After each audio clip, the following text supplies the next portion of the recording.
الذين إذا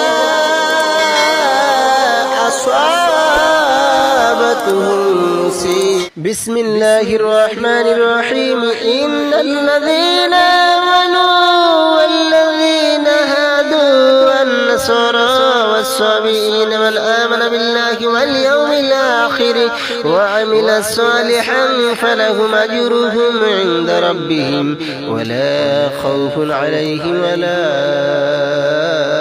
هم يحزنون.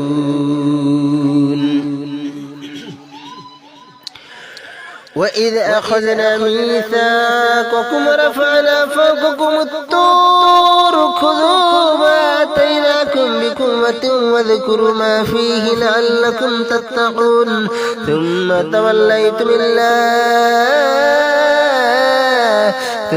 توليتم من بعد ذلك فلولا فضل الله عليكم ورحمته لكنتم من الخاسرين.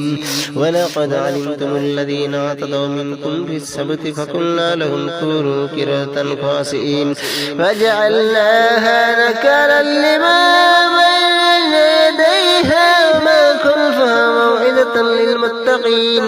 وإذ قال موسى لقومه إن الله يأمركم أن تذبحوا بقرة قالوا أتتخذنا هزوا قال أعوذ بالله أن أكون من الجاهلين.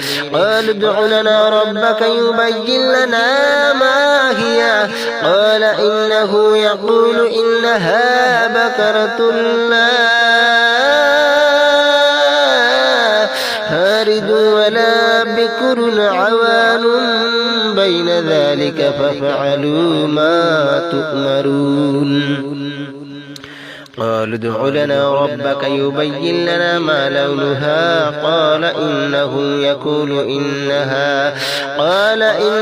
يقول إنها بقرة صفراء فاقع لونها